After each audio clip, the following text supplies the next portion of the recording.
കഥയെ ആരംഭിക്കുന്നത് ഇസ്മിർ എന്ന ഒരു നഗരത്തിലാണ്. അവിടെ രണ്ട് പെൺകുട്ടികൾ ഗുൽസമ്മും മെൽറ്റമ്മും തങ്ങളുടെ സുഹൃത്ത് കമറുവിനായി വെയിറ്റ് ചെയ്ത് എൻജോയ് ചെയ്ത് നിൽക്കുകയാണ്. അവൾ ആ സമയം റെസ്റ്റ് റൂമിലായിരുന്നു. വല്ലാത്ത ദുഃഖത്തിലാണ്. കാരണം അവളുടെ എക്സ്പിയാൻസി ഒനോർ അന്ന് വിവാഹിതനായിരുന്നു. കഥ അവിടെ നിന്നും 3 വർഷങ്ങൾക്കപ്പുറത്തേക്ക് പോകുന്നു. കമറു ഇപ്പോൾ ഒരു ലോയറാണ്. കൂടുതലായും കുടുംബ കോടതിയിലെ കേസുകൾ, ഡിവോഴ്സ് കേസുകളാണ് അവൾ നോക്കുന്നത്. അവളൊന്ന് തന്റെ തെറാപ്പിസ്റ്റിനെ കാണാൻ വന്നിരിക്കുകയായിരുന്നു. ഇസ്മിറിൽ അവൾക്കൊരു ക്ലയന്റിനെ കിട്ടിയിട്ടുണ്ട്. ഇസ്മിർ എന്ന നഗരം എന്നും അവൾക്ക് ട്രോമകൾ സമ്മാനിച്ച് ഓർക്കുമ്പോൾ തന്നെ വേദനകൾ ഉണർത്തുന്ന ഒരു നഗരമാണ്. അങ്ങോട്ടേക്ക് പോകുന്നതിനെ പറ്റി സംസാരിക്കാനായിരുന്നു അവൾ എത്തിയത്. കഥ അവിടെ നിന്നും ഫാത്തിഹ് എന്ന് പേരുള്ള ഒരു യുവാവിലേക്ക് തിരിയുന്നു. ഇസ്മിറിൽ ജീവിക്കുന്ന സുന്ദരനായ ഒരു യുവാവാണ് അവൻ. ആ സമയത്താണ് സെമോ എന്ന് പേരുള്ള അവന്റെ കൂട്ടുകാരൻ അങ്ങോട്ടേക്ക് വരുന്നത്.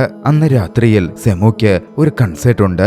അതിൽ തന്റെ കൂടെ പെർഫോം ചെയ്യാമോ എന്ന് ഫാത്തിഹിനോട് സെമോ ചോദിച്ചു. പക്ഷേ ഫാത്തിഹിന് അതിൽ താല്പര്യമുണ്ടായിരുന്നില്ല. പക്ഷേ സെമോ പറഞ്ഞു, ഇത് നമുക്ക് വന്നെത്തിയ നല്ലൊരു ഓപ്പർച്യൂണിറ്റിയാണ്. ഇതിൽ നമ്മൾ പെർഫോം ചെയ്ത നല്ലൊരു ഭാവി കിട്ടും. പിന്നാലെ ഉള്ള കാര്യം ഫാത്തിഹ് പറഞ്ഞു, നമുക്ക് അങ്ങോട്ടേക്ക് പോവാനേ പറ്റില്ല. എനിക്കിപ്പോ കാറില്ല. കാറ് വാപ്പ എടുത്തുകൊണ്ട് പോയി. ഫാത്തിഹിന്റെ വാപ്പയ്ക്ക് കാർ റെന്റൽ കമ്പനിയായിരുന്നു. കാർ റെന്റൽ കമ്പനിയിൽ അവനൊരു ജോലി നോക്കുന്നുണ്ടായിരുന്നു. ഫുൾ ടൈം മ്യൂസീഷ്യൻ ആവാൻ ആ ജോലി അവൻ വിട്ടതായിരുന്നു വാപ്പയെ ചൊടിപ്പിച്ചത്.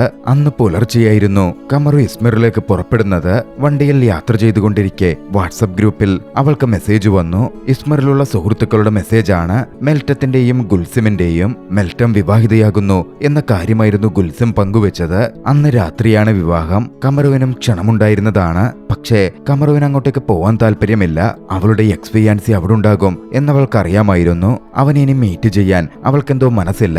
ഇതേസമയം മറുവശത്ത് ഫാത്തിഹ ആകട്ടെ കൺസേർട്ടിൽ എങ്ങനെയെങ്കിലും പങ്കെടുക്കാൻ പോകാമെന്ന് തീരുമാനിച്ചു. കൺസേർട്ടിന് പോകണമെങ്കിൽ കാറ് വേണം. വാപ്പയ്ക്ക് അടുത്ത് ചെന്ന് കാറ് തരാൻ പറ്റുമോ എന്ന് ചോദിക്കാൻ അവൻ ധൈര്യം കാട്ടി. ഫാത്തിഹിന്റെ വാപ്പ സലീം പക്ഷേ കാറ് വെറുതെ അങ്ങ് കൊടുക്കാൻ തയ്യാറായില്ല.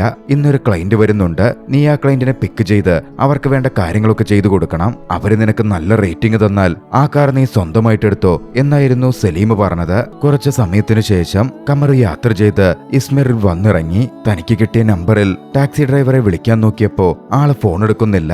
ആ ടാക്സി ഡ്രൈവർ ഫാത്തിഹ ആണ്. ഫാത്തിഹ ആകട്ടെ ആ സമയം അവിടുള്ള കുറച്ച് കുട്ടികൾക്കൊപ്പം കളിച്ചിരിക്കുകയായിരുന്നു. പക്ഷേ ഒടുവിൽ തന്റെ പേരെഴുതിയ കാർഡ് കമറു തന്നെ നോക്കിക്കണ്ടു. കമറു വന്ന് ഫാത്തിഹിനെ വിളിച്ചു. കമറുവാണ് തന്റെ ക്ലയന്റ് എന്ന് മനസ്സിലായതും ഫാത്തിഹ് അവരോട് ക്ഷമാപണം നടത്തി. വിനയത്തോടെ സംസാരിച്ചു. പക്ഷേ കമറു അപ്പോഴും ഗൗരവത്തിലായിരുന്നു. തന്റെ ഫോൺ സൈലന്റിലായിരുന്നു, അതാണ് കേൾക്കാതിരുന്നത് എന്ന് ഫാത്തിഹ് വ്യക്തമാക്കി. പിന്നാലെ കമറു പറഞ്ഞു, ഇന്നൊരു ദിവസത്തെ മുഴുവൻ പ്ലാനും എനിക്ക് ഇസ്മിറിലുണ്ട്. എല്ലാം ഷെഡ്യൂളുകൾക്കനുസരിച്ച് നടക്കണം. അതുകൊണ്ട് കുറച്ച് വേഗത്തിലായിക്കോട്ടെ. ഫാത്തിഹ് കമറു പറഞ്ഞ പോലെ ചെയ്തു. വേഗം ടാക്സിയിൽ അവളെ കയറ്റി അവിടെ നിന്ന് പുറപ്പെടാൻ ആരംഭിച്ചു. പോകുന്ന വഴിക്ക് ഫാത്തിഹ് കമറുവിനോട് സംസാരിച്ചു. തന്റെ വാപ്പയ്ക്ക് കാർ റെന്റൽ കമ്പനിയാണെന്നും താനൊരു മ്യൂസീഷ്യനാണെന്നും ഇന്നൊരു ദിവസത്തേക്ക് ഡ്രൈവറായിട്ട് വന്നതാണ് എന്നും അവൻ പറഞ്ഞു. കഴിയുമെങ്കിൽ തനിക്ക് നല്ല റേറ്റിംഗ് തരണമെന്നും അങ്ങനാണെങ്കിൽ ഈ കാറ് തന്നോട് എടുത്തോളാൻ വാപ്പ പറഞ്ഞിട്ടുണ്ട് എന്ന കാര്യവും ഫാത്തിഹ് അറിയിച്ചു. കമറു അപ്പോഴാണ് താനും ഇസ്മിറിൽ നിന്നാണെന്നും 3 കൊല്ലം മുമ്പ് ഈ നഗരം വിട്ടു പോയതാണെന്നും ഫാത്തിഹിനോട് പറയുന്നത്.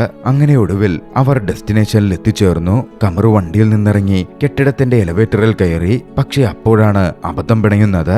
എലവേറ്റർ മെയിന്റനൻസിലായിരുന്നു. പകുതി വഴിയിൽ എലവേറ്റർ സ്റ്റെക്കായി. കമറു ആകെ പാനിക്കായി. ടെക്നീഷ്യനെ വിളിച്ചെങ്കിലും ടെക്നീഷ്യനെ കണക്ട് ചെയ്ത് കിട്ടുന്നില്ല.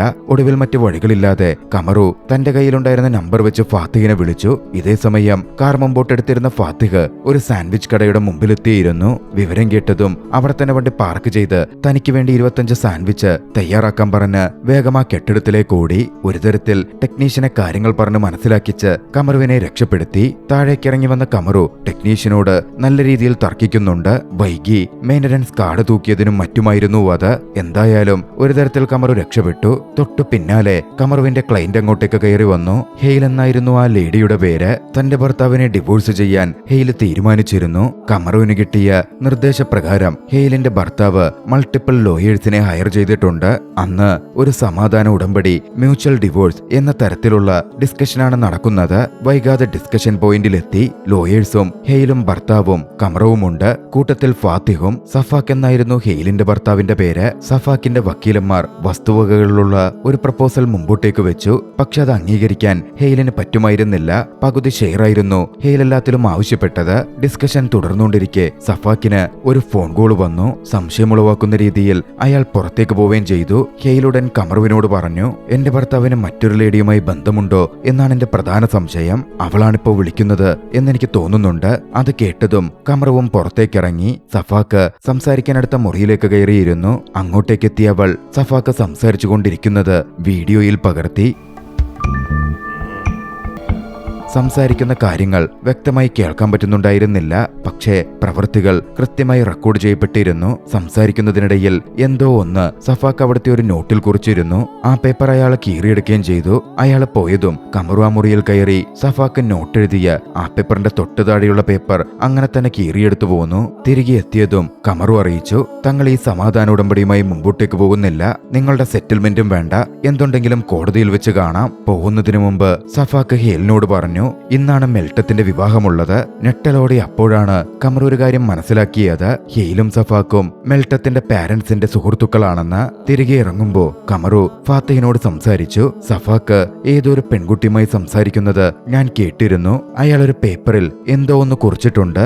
അയാള് എവിടെയാണ് പോകുന്നത്, ആരെയാണ് മീറ്റ് ചെയ്യുന്നത് എന്ന് നമുക്ക് കണ്ടെത്തണം. അയാളുടെ രഹസ്യബന്ധം കണ്ടെത്തിയാൽ വിവാഹമോചനത്തിന് ഹെയിലിനെ കുറച്ചുകൂടി കരുത്ത് കിട്ടും. ആ സമയത്താണ് സഫാക്ക് ഒരു കാര്യം പറയുന്നത്.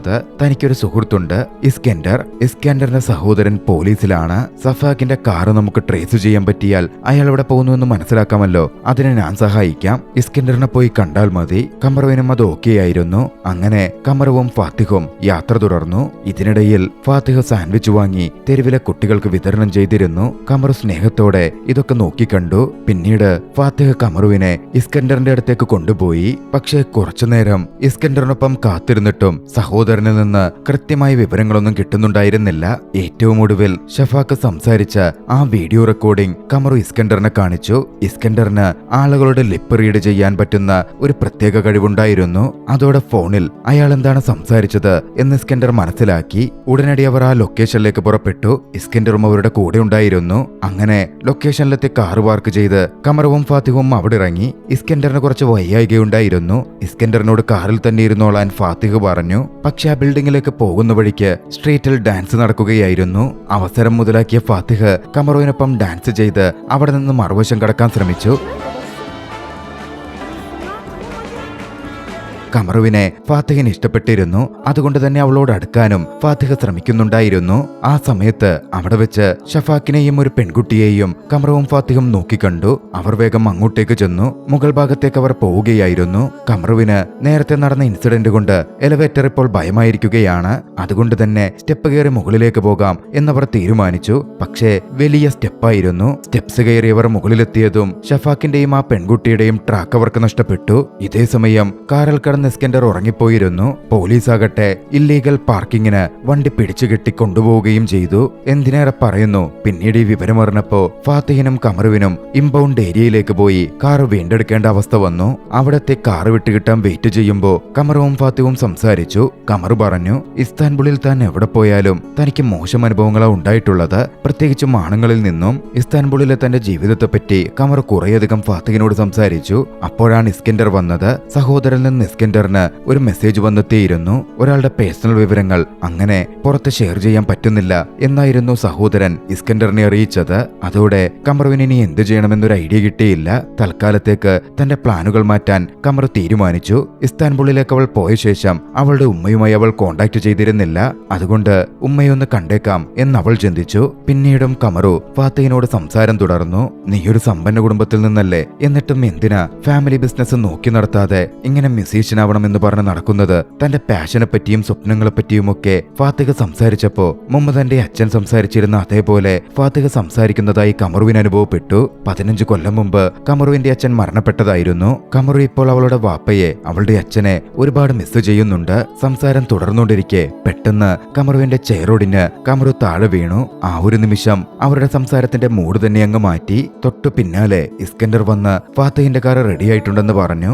അവർ അവിടെ നിന്ന് അടുത്ത അടുത്തേക്ക് യാത്ര പുറപ്പെടാൻ തുടങ്ങി. പോകുന്ന വഴിക്ക് കമറു തന്റെ സുഹൃത്തിനെ കണ്ടുമുട്ടി. ഗുൽസം ആയിരുന്നു അത്. അവൾ ഷോപ്പിങ്ങിനെത്തിയതായിരുന്നു. ആദ്യം മുതലേ മെൽറ്റത്തിന്റെ വിവാഹത്തിന് പോകണം എന്ന് കമറുവിന് ഉണ്ടായിരുന്നില്ല.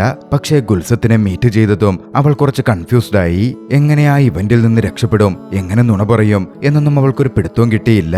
ഒടുവിൽ അതിൽ ഒഴിവ് കഴിവ് പറയാൻ അവൾക്കാകെ കിട്ടിയത് താൻ അമ്മയെ വിസിറ്റ് ചെയ്യാൻ പോവുകയാണ്, അതുകൊണ്ട് മാരേജ് അറ്റൻഡ് ചെയ്യാൻ പറ്റിയേക്കില്ല എന്ന തരത്തിലായിരുന്നു. പക്ഷെ അതിനെന്താ, അമ്മയെ കണ്ട ശേഷം മാരേജിന് പോവാമല്ലോ, താനും വരാമെന്ന് ഗുൽസം പറഞ്ഞു. കുറെ നാളായാലോ കണ്ടിട്ട്, സംസാരിക്കാമല്ലോ എന്നും ഗുൽസം കൂട്ടിച്ചേർത്തിരുന്നു. വൈകാതെ അവരൊന്നിച്ച് അവിടെ നിന്ന് കമറുവിന്റെ അമ്മയുള്ള ഇടത്തേക്ക് പുറപ്പെട്ടു. അമ്മ ഇപ്പോൾ ഉള്ളതൊരു ബീച്ചിലാണ്, അങ്ങോട്ടേക്ക് പോയാ മതി എന്ന് കമറു ഫാത്തിഹിനോട് പറഞ്ഞിരുന്നു. അങ്ങനെ യാത്രയ്ക്കൊടുവിൽ കമറുവിന്റെ അമ്മ റെസ്റ്റ് ചെയ്യുന്ന ബീച്ചിലേക്ക് അവർ വന്നു ചേർന്നു. ഗോനുൽ എന്നായിരുന്നു അവരുടെ പേര്. ഗോനുലിനെ ഇസ്കൻഡറും ഫാത്തിഹും ഗുൽസമും ചെന്ന് കണ്ടു. അമ്മയെ കണ്ടിട്ട് കമറുവിന് വലിയ സന്തോഷമൊന്നും ഉണ്ടായിരുന്നില്ല.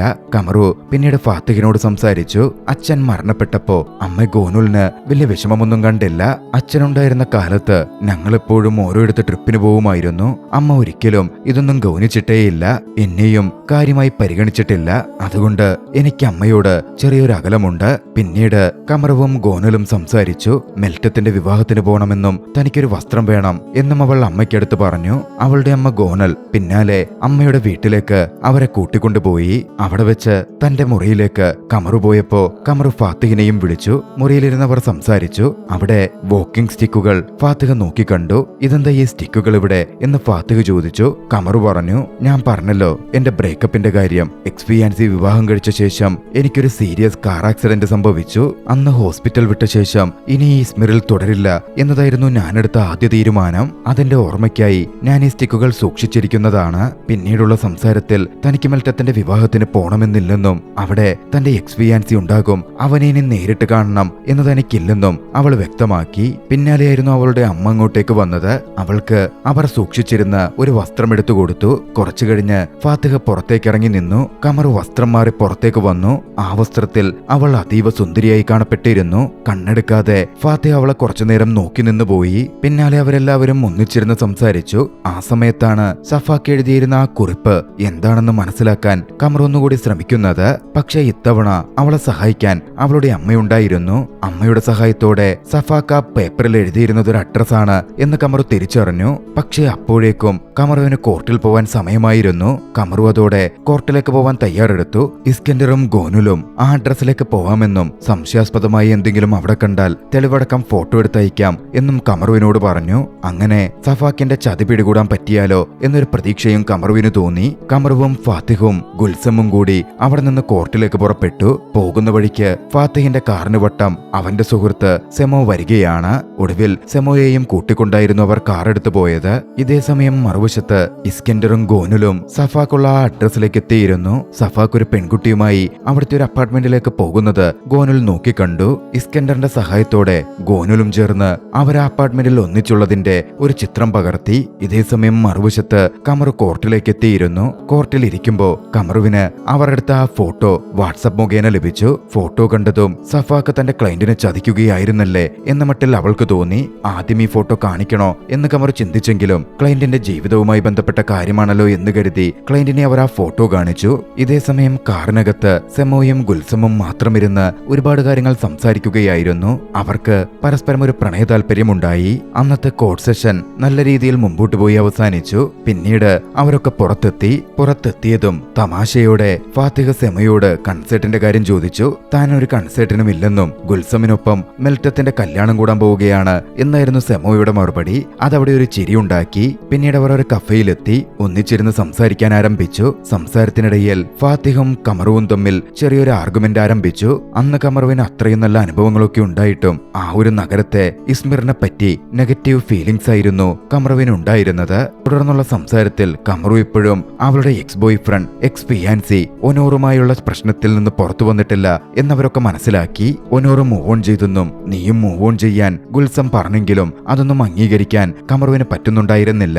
ആർഗ്യുമെന്റ് കനത്തപ്പോ കമറുവിനെ പറഞ്ഞ് മനസ്സിലാക്കാൻ പറ്റാത്ത ദേഷ്യത്തിൽ ഗുൽസം അവിടെ നിന്ന് എഴുന്നേറ്റ് പോയി. പിന്നാലെ കമറുവിനെ എയർപോർട്ടിൽ ഡ്രോപ്പ് ചെയ്യാം എന്ന് കമറു ആവശ്യപ്പെട്ടതിനനുസരിച്ച് ഫാത്തിഹ സമ്മതിച്ചു. അതിനായി കാറിനടുത്തേക്ക് പോകുമ്പോഴോ ഫാത്തിഹിന്റെ കാറ് വീണ്ടും ഇല്ലീഗൽ പാർക്കിങ്ങിന് പോലീസ് പിടിച്ചുകൊണ്ടുപോയിരുന്നു. കമറുവാണെങ്കിൽ നടന്ന കാര്യങ്ങൾ കൊണ്ട് ആകെ ഡിസ്ട്രാക്റ്റഡ് ആണ്. ദേഷ്യത്തിൽ അവൾ സ്ട്രീറ്റിലേക്ക് ഇറങ്ങിയതും ഒരു അപകടത്തിൽപ്പെടേണ്ടതായിരുന്നു. ഭാഗ്യത്തിന് ഫാത്തിഹ അവളെ രക്ഷിച്ചു. പക്ഷെ അവളെ ഇടിക്കാൻ വന്ന കാർ അപകടത്തിൽപ്പെട്ടിരുന്നു. അവർ പിന്നാലെ അതിന്റെ പേരിൽ പോലീസ് സ്റ്റേഷനിലെത്തി. അവിടുത്തെ കാര്യങ്ങൾ കഴിഞ്ഞ് പുറത്തിറങ്ങി. ആക്സിഡന്റിൽ പെട്ടവർ മെൽറ്റത്തിന്റെ വിവാഹത്തിൽ പാട്ടുപാടാനൊക്കെയായി എത്തിയവരായിരുന്നു. കമറു ആകെ ഡിസപ്പോയിന്റഡ് ആയി. തനിക്ക് ഈ നഗരത്തിൽ ഒരു സ്ഥാനവുമില്ലെന്നും തനിക്കിവിടെയെല്ലാം നെഗറ്റീവായേ സംഭവിക്കൂ എന്നും പറഞ്ഞവൾ ഇസ്താംബുളിലേക്ക് മടങ്ങാൻ ഒന്നുകൂടി തീരുമാനിച്ചു. ഫാത്തിഹിനോട് അവൾക്ക് ഫീലിംഗ്സ് ഉണ്ടായിരുന്നു. പക്ഷെ അവൾ അതപ്പോൾ തുറന്നു പറഞ്ഞതേയില്ല.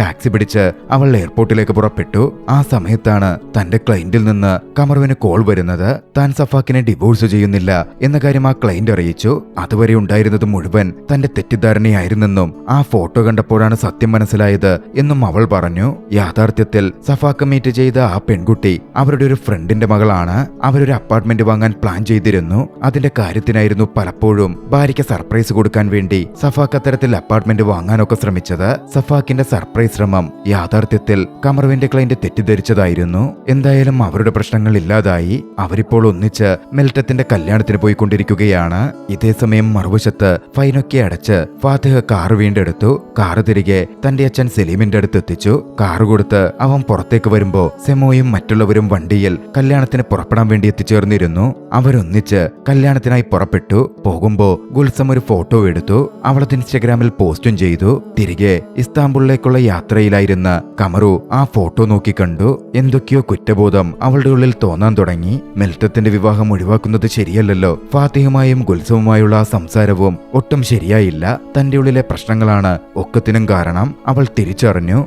ടാക്സി നിർത്തി പുറത്തേക്കിറങ്ങിയവൾ അവിടെ നടക്കുന്ന ഒരു സൈക്കിൾ ഫെസ്റ്റിവൽ കണ്ടു. അവരുടെ അടുക്കൽ ചെന്ന് കാര്യം പറഞ്ഞ് ഒരു സൈക്കിൾ തരാമോ എന്ന് ചോദിച്ചു വാങ്ങിയവൾ ആ സൈക്കിളും എടുത്ത് വിവാഹ ചടങ്ങുകൾ നടക്കുന്നിടത്തേക്ക് പുറപ്പെട്ടു. ഇതേസമയം മറുവശത്ത് വിവാഹ ചടങ്ങുകൾ പുരോഗമിക്കുകയായിരുന്നു. എല്ലാവരും ചടങ്ങിലേക്ക് എത്തിച്ചേർന്നു. എല്ലാവരും കപ്പിൾസിന് ആശംസകൾ നേർന്നുകൊണ്ടിരുന്നു. പിന്നാലെ ആ ചടങ്ങിലേക്ക് സൈക്കിൾ ചവിട്ടി കമറുവും കയറി വന്നു. അങ്ങോട്ടേക്ക് എത്തിയവൾ മൈക്കെടുത്ത് സംസാരിച്ചു. കപ്പിൾസിന് ആശംസകൾ നേർന്നു. തന്റെ മുൻ ഫിയാൻസിയോടും മറ്റുള്ളവരോടും അവൾ ക്ഷമ ചോദിച്ചു. ഇസ്മിറിനെ പറ്റി തനിക്ക് തെറ്റിദ്ധാരണകൾ ഉണ്ടായിരുന്നുവെന്നും അതൊക്കെ മാറുകയാണെന്നും അവൾ കൂട്ടിച്ചേർത്തു. സംസാരത്തിന് ശേഷം അവൾ സ്റ്റേജിൽ നിന്ന് ഇറങ്ങാൻ പോയപ്പോ ഫാത്തിഹ ഓടിക്കയറി ചെന്നു. മൈക്ക് വാങ്ങി എല്ലാവരുടെയും മുമ്പിൽ വെച്ച് അവളോടുള്ള തന്റെ പ്രണയം തുറന്നു പറഞ്ഞു. കമറുവിനും എതിർപ്പൊന്നും ഉണ്ടായിരുന്നില്ല. സന്തോഷത്തോടെ അവൾ അവന്റെ പ്രപ്പോസൽ സ്വീകരിച്ചു. ആ ദൃശ്യങ്ങളോടെ ചലച്ചിത്രം അവസാനിക്കുന്നു. രസകരമായ ചലച്ചിത്രം നിങ്ങൾക്കിഷ്ടമായെങ്കിൽ വീഡിയോ ലൈക്ക് ചെയ്യുക. അഭിപ്രായങ്ങളും നിർദ്ദേശങ്ങളും കമന്റുകളിൽ രേഖപ്പെടുത്തുക. കഴിയുമെങ്കിൽ ചാനൽ സബ്സ്ക്രൈബ് ചെയ്തും കൂട്ടുകാർക്ക് ഷെയർ ചെയ്തു കൊടുത്തും ഞങ്ങളെ സപ്പോർട്ട് ചെയ്യുക. അടുത്ത എപ്പിസോഡിൽ മറ്റൊരു മികച്ച ചലച്ചിത്രവുമായി നമുക്ക് കണ്ടുമുട്ടാം. അതുവരെ ബൈ.